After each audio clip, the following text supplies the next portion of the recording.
Hello students. आज हम लोग टाइम एंड वर्क की एक्सरसाइज के नेक्स्ट पार्ट में एंटर कर रहे हैं।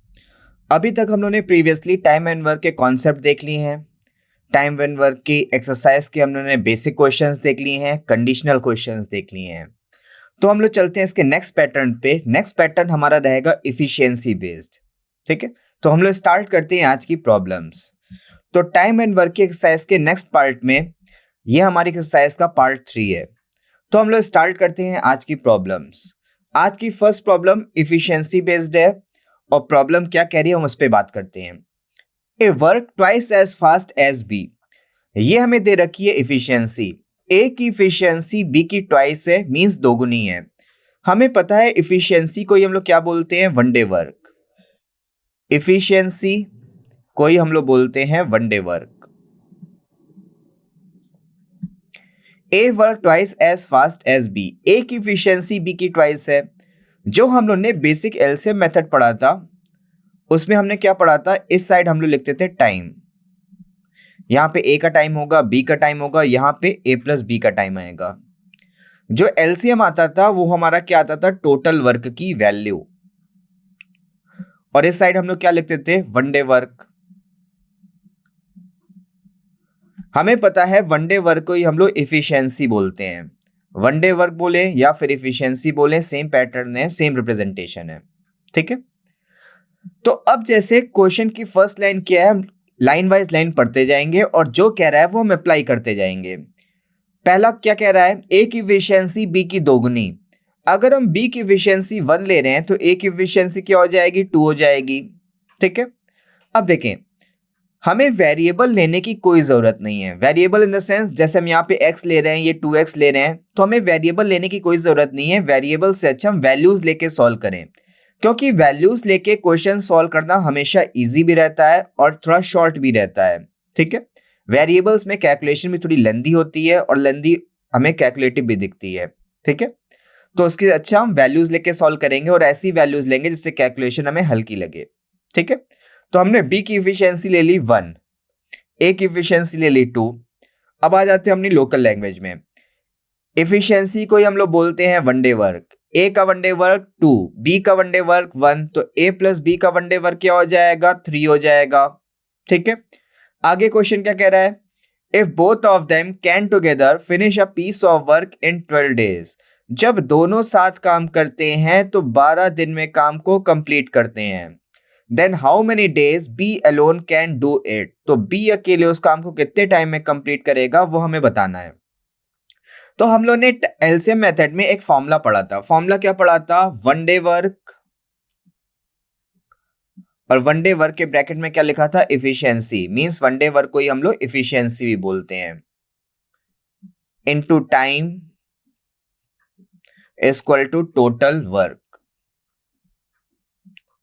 ये हम लोग ने फॉर्मूला पढ़ा था। तो अगर हम a प्लस बी के लिए देखें, a प्लस बी के लिए हमारे पास वन डे वर्क भी है। a प्लस बी का वन डे वर्क क्या है, 3। a प्लस बी के लिए हमारे पास टाइम भी है। टाइम कितना गिवन है, 12। तो अगर इन दोनों वैल्यूज को पुट करें, क्या इन दोनों वैल्यूज से हम टोटल वर्क नहीं फाइंड कर सकते हैं। तो एक बार हम यहां पर इस फॉर्मूले में a प्लस बी के लिए दोनों वैल्यूज लगते हैं।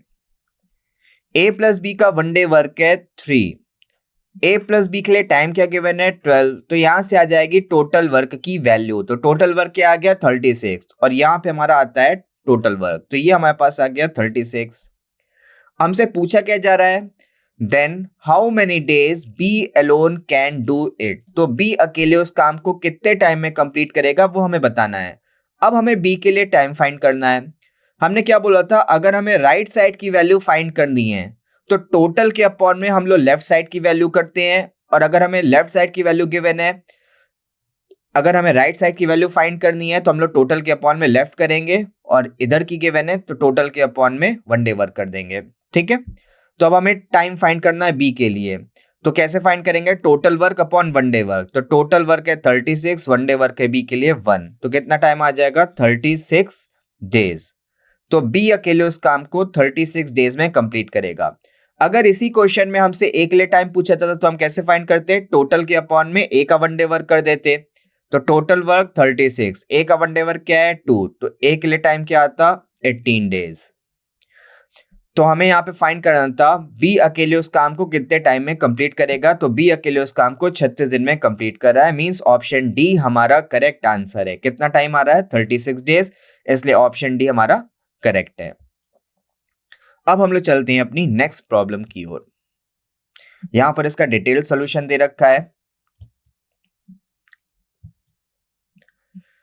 अब यहां पर हमारा क्वेश्चन क्या कह रहा है, पहले हम क्वेश्चन की लैंग्वेज पढ़ लेते हैं। A is 30% more efficient than B। अब यहां पर A की efficiency B से 30% ज्यादा दे रखी है। They together can complete a work in 39 days। A और B हमारे पास दो वेरिएबल हैं।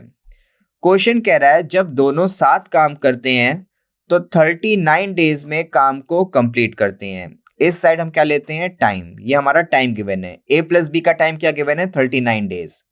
हमें फाइंड क्या करना है? In how many days A alone can complete the work. A अकेले उस काम को कितने टाइम में कंप्लीट करेगा वो हमें फाइंड करना है। ठीक है, स्टार्ट करते हैं। अब देखें इफिशियंसी में रिलेशन, इस साइड हम लोग क्या लेते हैं? इफिशियंसी, जिसे हम लोग क्या बोलते हैं? 1 डे वर्क। अब ए की इफिशियंसी बी की 30% ज्यादा है, बी से 30% ज्यादा है, तो हमने कहा था वेरिएबल से अच्छा हम वैल्यूज लें। अब हमें वैल्यूज भी ऐसे लेना है जिससे हमारी कैलकुलेशन इजी हो। हम ऐसी वैल्यूज नहीं लेंगे कि हमारी कैलकुलेशन और कॉम्प्लिकेट हो जाए। देखिए अगर हम वेरिएबल के थ्रू लेना होता तो अगर हम बी की इफिशियंसी ले रहे हैं एक्स, तो ए की इफिशियंसी क्या हो जाएगी? 30% ज्यादा है, तो ए की इफिशियंसी हो जाएगी 30% ऑफ एक्स। तो यहां पर देखेंगे ये कैलकुलेशन जो हमें मिल रही है फ्रैक्शन में मिल रही है। एक तो फ्रैक्शन में कैलकुलेशन है, वेरिएबल भी है, तो दोनों ही चीजें हमारी कैलकुलेशन को और कॉम्प्लिकेट करेगी। हमें अपनी कैलकुलेशन को और कॉम्प्लिकेट नहीं करना है, इजी करना है। तो हम कैसे कर सकते हैं? वैल्यूज लेके। अब वैल्यूज हमें कैसे लेनी है हम वो देखते हैं। अगर हम बी की एफिशिएंसी 1 ले रहे हैं तो ए की एफिशिएंसी इससे 30% ज्यादा, तो कितनी हो जाएगी? 130/100 इंटू 1। बट यहां पर भी ये हमें फ्रैक्शन में मिल रहा है, तो हम कोई ऐसी वैल्यूज पिक करते हैं कि हमारी कैलकुलेशन फ्रैक्शन में ना मिले। तो हमने क्या किया? बी की एफिशिएंसी ले ली 100। अगर बी की एफिशिएंसी 100 ले रहे हैं तो ए की एफिशिएंसी क्या हो जाएगी? 130, क्योंकि ए की एफिशिएंसी बी से 30% ज्यादा है। ठीक है, तो अब हम आते हैं अपनी बेसिक लैंग्वेज पे। ए का 1 डे वर्क 130, बी का 1 डे वर्क 100, तो यहां से ए प्लस बी का 1 डे वर्क क्या आ जाएगा? दोनों को ऐड कर देंगे, ये आ गया हमारे पास 230। अब हम क्या देख पा रहे हैं? ए प्लस बी के लिए हमारे पास टाइम भी है, ए प्लस बी के लिए हमारे पास 1 डे वर्क भी है, तो क्या इन दोनों वैल्यूज के थ्रू हम टोटल वर्क की वैल्यू नहीं फाइंड कर सकते हैं? कैसे फाइंड करेंगे? वही जो हमने बेसिक फॉर्मूला अपना पढ़ रखा है। फॉर्मूला क्या होता है? 1 day work into time equal to total work. तो ए प्लस बी के लिए हमारा 1 डे वर्क क्या है? 230। ए प्लस बी के लिए टाइम क्या है? 39 डेज। ये किसके आ जाएगा? ये आ जाएगा टोटल वर्क के इक्वल। तो टोटल वर्क की हमें वैल्यू मिल गई 230 इंटू 39। देखें अब यहां पर कैलकुलेशन में फर्क क्या पड़ सकता है उस पर हम थोड़ा सा बात कर लेते हैं। देखिए अगर कुछ स्टूडेंट्स ये भी कर सकते हैं, अब इसको पूरा मल्टीप्लाई करें, मल्टीप्लाई करके सॉल्व करेंगे। मल्टीप्लाई करके सॉल्व करेंगे, हमारा टाइम भी लगेगा और कैलकुलेशन भी थोड़ी कॉम्प्लिकेट मिलेगी। हमें फाइंड क्या करना है? अल्टीमेटली हमें फाइंड करना है ए के लिए टाइम। तो ए के लिए टाइम कैसे फाइंड करेंगे? Total work upon 1 day work. ठीक है, तो जब यहां पर नीचे अपॉन में कुछ वैल्यू आ रही है, हो सकता है यहां पे कुछ कैंसिल हो जाए। अगर यहां पे कुछ कैंसिल हो जाएगा तो हमारी कैलकुलेशन बच जाएगी, कैलकुलेशन ईजी हो जाएगी। ठीक है, तो हमें इस मल्टीप्लाई करने की जरूरत नहीं है, इसको हम इसी फॉर्मेट में लिखा रहने देते हैं। ये हमारा आ गया टोटल वर्क। हमें फाइंड करना है ए के लिए टाइम कि ए अकेले उस काम को कितने टाइम में कंप्लीट करेगा। तो टाइम कैसे फाइंड करेंगे ए के लिए? Total work upon 1 day work. तो टोटल वर्क है 230 इंटू 39 और ए का 1 डे वर्क क्या है? ए का 1 डे वर्क है 130। तो ये 0 से ये 0 कैंसिल, 13 की टेबल में 39 आता है 3 टाइम्स, 13 × 39, तो ये कैंसिल हो गया 3 टाइम्स। कितना आ गया? 23 × 3 कितना आ जाएगा? 3 × 9 3 दूनी 6, 69 डेज। तो ए अकेले उस काम को 69 डेज में कंप्लीट करेगा। मींस ऑप्शन बी हमारा करेक्ट आंसर है। तो हम देख पा रहे हैं यहाँ पे हमने कितने इजी वे में कैलकुलेशन सॉल्व कर लिए, बिना कैलकुलेशन को कॉम्प्लिकेट किए हुए और बिना कैलकुलेशन को बढ़ाए हुए। तो अगर हमें कुछ रेशियो के फॉर्म में मिल रहा है तो हमें पूरा सॉल्व करने की जरूरत नहीं है, क्योंकि जब रेशियो के फॉर्मेट में निकालेंगे हो सकता है कुछ कैंसिल हो जाए, तो हमारी कैलकुलेशन ऑटोमेटिकली कम हो जाएगी। तो ये थी हमारी प्रॉब्लम 2। अब हम लोग चलते हैं अपनी नेक्स्ट प्रॉब्लम पर। नेक्स्ट प्रॉब्लम हमारी क्या कह रही है, हम उस पर बात करते हैं। A and B can do a work together in 18 days. A और बी जब साथ काम कर रहे हैं तो 18 दिन में काम को कंप्लीट करते हैं। A is 3 time as efficient as B.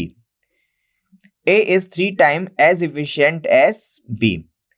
A की इफिशियंसी बी की 3 गुनी है, 3 टाइम्स है, ठीक है। अगर हम बी की इफिशियंसी ले रहे हैं 1, तो ए की इफिशियंसी क्या हो जाएगी 3। वेरिएबल लेने की जरूरत नहीं है, हम लोग वैल्यू से सॉल्व कर सकते हैं, ठीक है। तो ये हमारी है इफिशियंसी। इस साइड की वैल्यू क्या है, इफिशियंसी, जिसे हम लोग क्या बोलते हैं, इसे हम लोग वन डे वर्क भी बोलते हैं। इस साइड हम लोग लेते हैं टाइम, ये ए प्लस बी का टाइम गिवन है 18 days.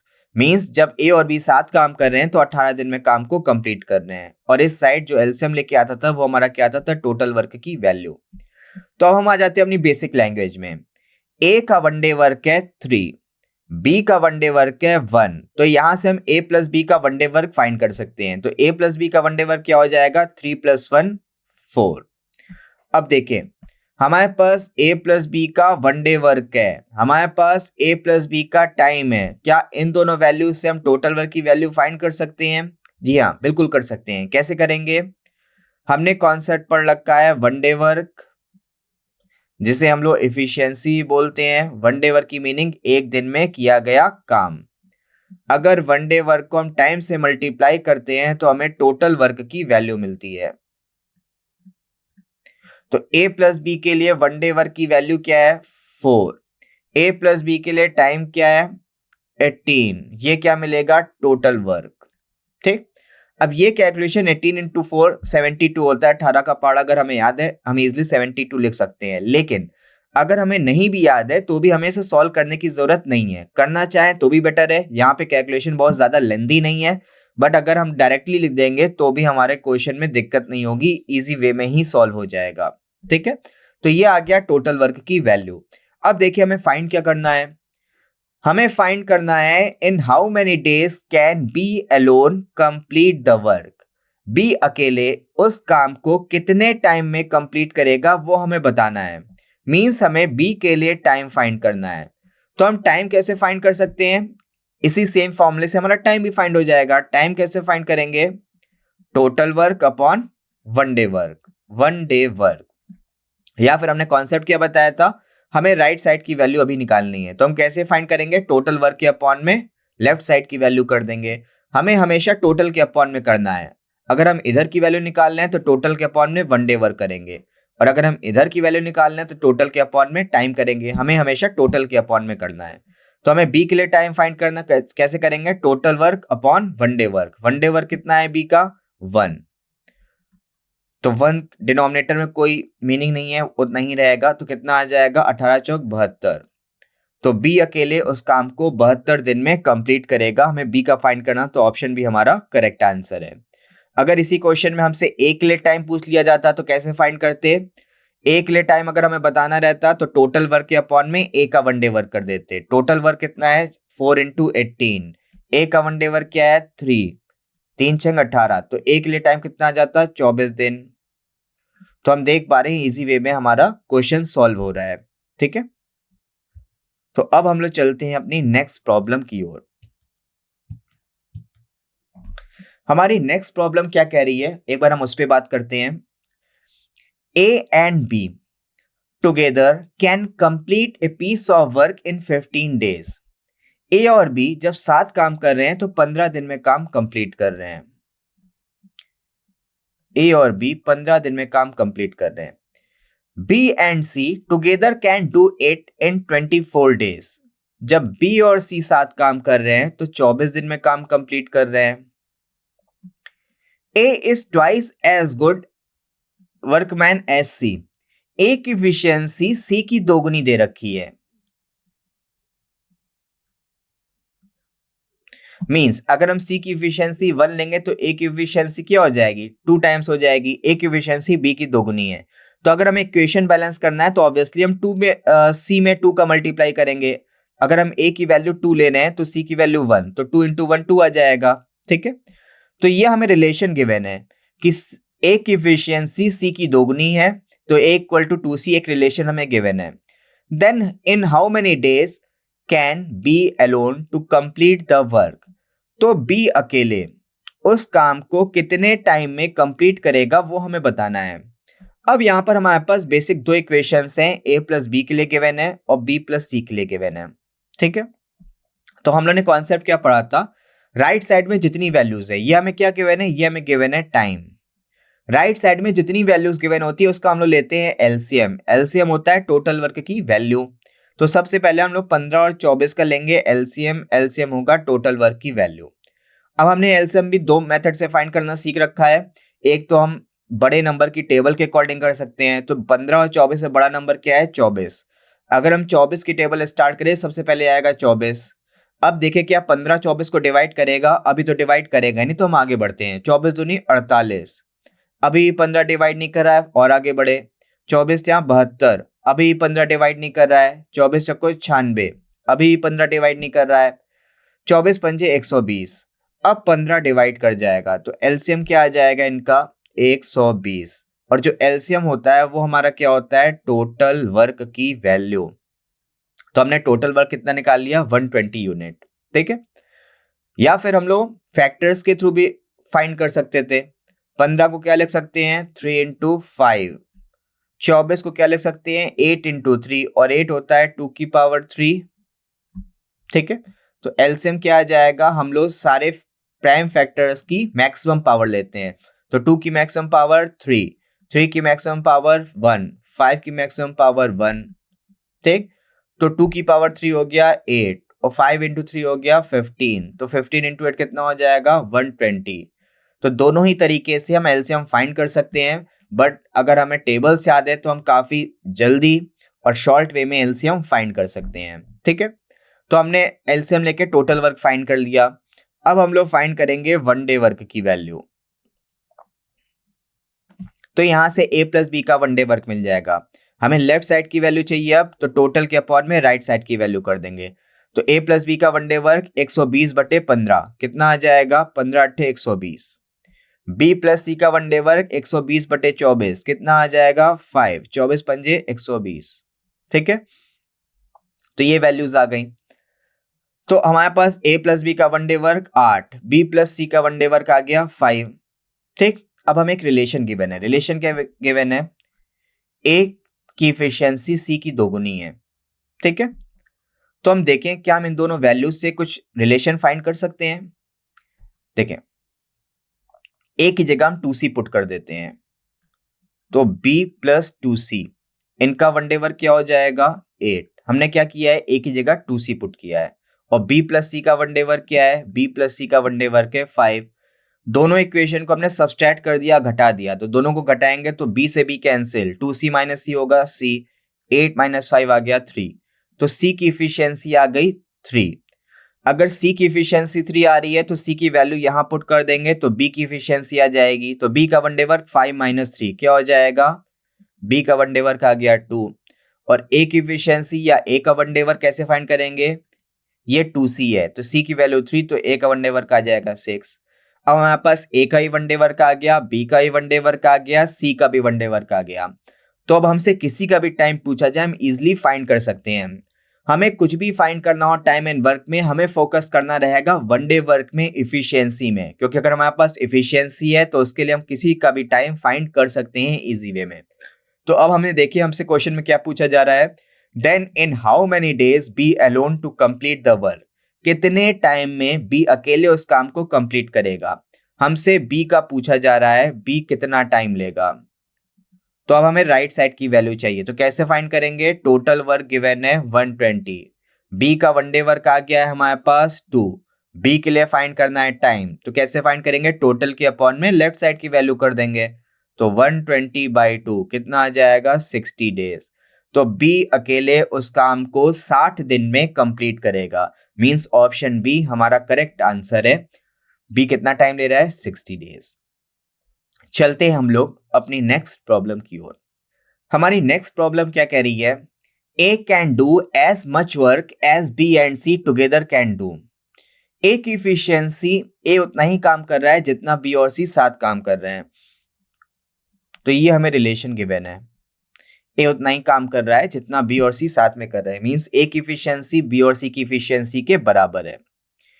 A and B together can do a piece of work in 9 hours 36 minutes। A और बी जब साथ काम कर रहे हैं तो काम को कंप्लीट करने में कितना टाइम ले रहे हैं, 9 घंटे और 36 minute. C can do it, और सी कितना टाइम ले रहा है काम को कंप्लीट करने में, 48 घंटे। What is the time in hours, हमें टाइम फाइंड करना है आवर्स में, that B needs to do the work alone, कि बी अकेले उस काम को कितने टाइम में कंप्लीट करेगा वो हमें बताना है। ये हमारा पूरा क्वेश्चन गिवन है। ए की इफिशियंसी बी और सी के बराबर दे रखी है। ए और बी किसी काम को 9 घंटे 36 मिनट में कंप्लीट कर रहे हैं, सी 48 घंटे में कंप्लीट कर रहा है, बी कितने टाइम में कंप्लीट करेगा वो हमें बताना है। तो सबसे पहले हम मिनट को आवर में कन्वर्ट कर लेते हैं, क्योंकि यहाँ पे हमें स्पेसिफिकली दिया गया है टाइम हमें किस में बताना है, आवर्स में बताना है, और ऑप्शंस भी सारे आवर्स में है। तो सबसे पहले हम मिनट को आवर में चेंज करते हैं। तो हमें क्या करना है, 9 hours 36 minutes का डेटा गिवन है,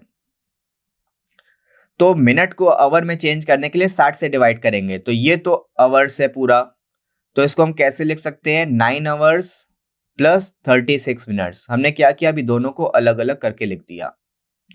तो ये तो हमारा आवर्स में है, तो इसमें तो हमें कुछ चेंज करना नहीं है। अब 36 मिनट को आवर में चेंज करने के लिए हम 60 से डिवाइड करेंगे, 60 से डिवाइड करते ही कन्वर्ट हो जाएगा आवर्स में, ठीक है।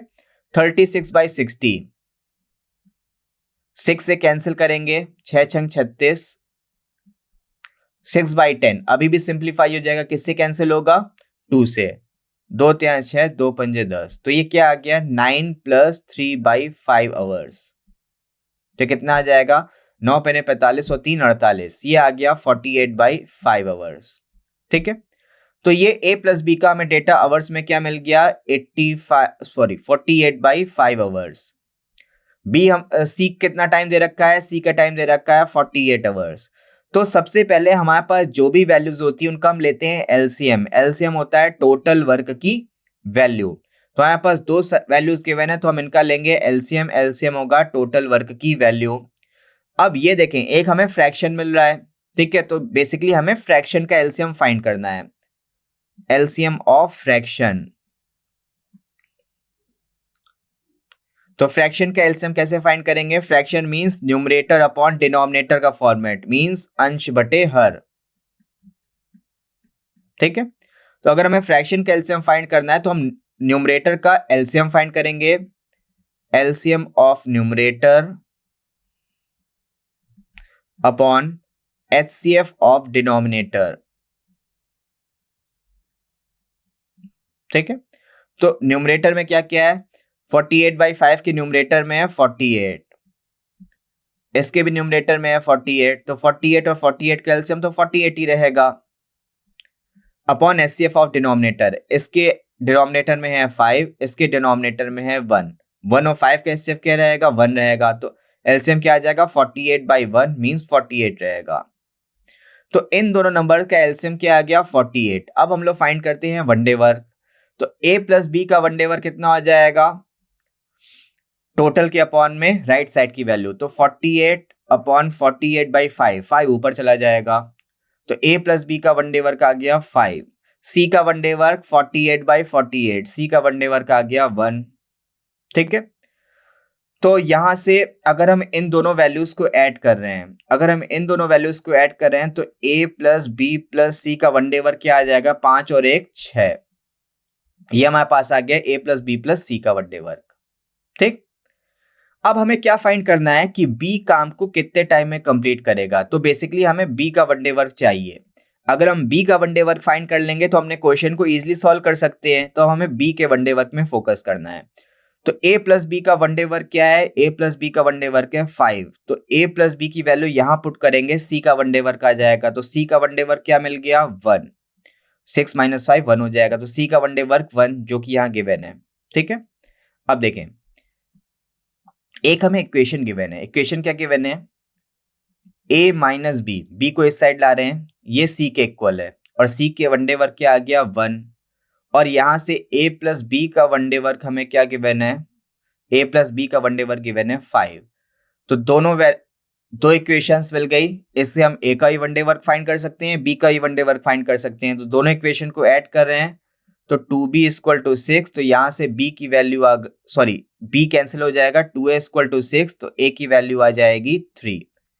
तो c का वन डे वर्क 1, a का वन डे वर्क 3, a की वैल्यू यहां पुट करेंगे, b का वन डे वर्क आ जाएगा। तो b का वन डे वर्क 5 माइनस 3 कितना आ गया? 2। ठीक, तो हमें b का वन डे वर्क क्या मिल गया? b का वन डे वर्क मिल गया 2। हमें फाइंड करना है b के लिए टाइम। तो टाइम कैसे फाइंड करेंगे? Total work upon one day work. तो टोटल वर्क है 48, वन डे वर्क है 2। तो कितना टाइम आ जाएगा? 24 आवर्स। तो बी अकेले उस काम को 24 आवर्स में कंप्लीट करेगा। मींस हमारा ऑप्शन बी करेक्ट आंसर है। बट इसके अलावा हमसे किसी का भी टाइम पूछा जाता हम इजीली फाइंड कर लेते, क्योंकि हमने ए का भी वन डे वर्क फाइंड कर लिया है, बी का भी कर लिया है और सी का भी कर लिया है। ठीक है, और वन डे वर्क ही हमारा सबसे मेन रहता है टाइम एंड वर्क में क्वेश्चन को सॉल्व करने के लिए। ठीक है, अब हम लोग चलते हैं अपनी नेक्स्ट क्वेरी की ओर। हमारी नेक्स्ट प्रॉब्लम क्या है उस पर हम डिस्कस करते हैं। A piece of work was finished by A, B and C together. कोई काम है, उसे A, B और C मिलके कंप्लीट कर रहे हैं। A and B together finish 60% of the work. A और B मिलके उस काम को 60% खत्म करते हैं।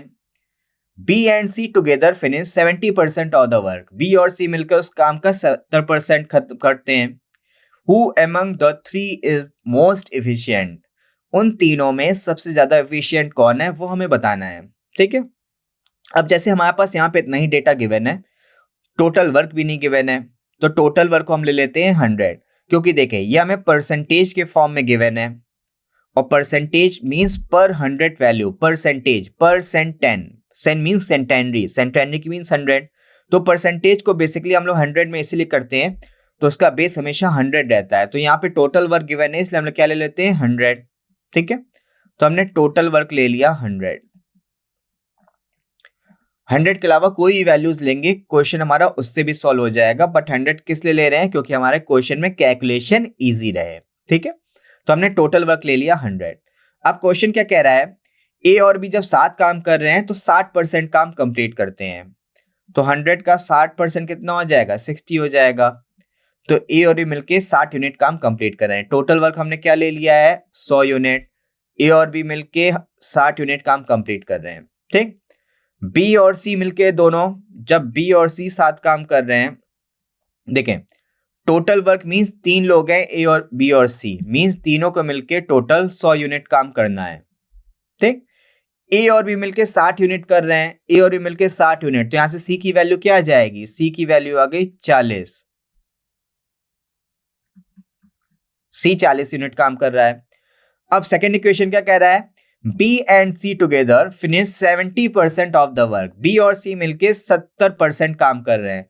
तो टोटल वर्क है 100 यूनिट, इसका 70% क्या हो जाएगा? 70। तो B और C ने यहाँ पे 70 यूनिट काम किया। अगर B और C 70 यूनिट कर रहे हैं तो A कितना करेगा? A करेगा 30 यूनिट। तो आज C की वैल्यू आ गई, A की वैल्यू आ गई, तो B की वैल्यू भी आ जाएगी। यहाँ पे हम B की वैल्यू पुट करते हैं, C की वैल्यू पुट कर रहे हैं, A की वैल्यू पुट कर रहे हैं, तो B की वैल्यू आएगी 40 और 30 70। तो रिमेनिंग कितना बचा? 30। तो B भी हमारा 30 यूनिट काम करेगा। ठीक है, अब हमें बताना क्या है? Who among the three is most efficient? कौन सबसे ज्यादा एफिशिएंट है? भाई जो ज्यादा काम करेगा ऑब्वियसली वही ज्यादा एफिशिएंट होगा। तो A कर रहा है 30 यूनिट काम, B कर रहा है 30 यूनिट काम, C कर रहा है 40 यूनिट काम। C सबसे ज्यादा काम कर रहा है इसलिए सबसे ज्यादा एफिशिएंट कौन होगा? C होगा। तो हमारा ऑप्शन सी करेक्ट आंसर है। सी सबसे ज्यादा एफिशिएंट होगा ए, बी और सी में। तो हम लोगों ने अपने एफिशिएंसी के फर्स्ट पार्ट में 6 प्रॉब्लम्स देख ली। अब भी हम लोग यहीं तक रखते हैं। नेक्स्ट पार्ट में हम लोग इसी के आगे कंटिन्यू करेंगे। Thank you.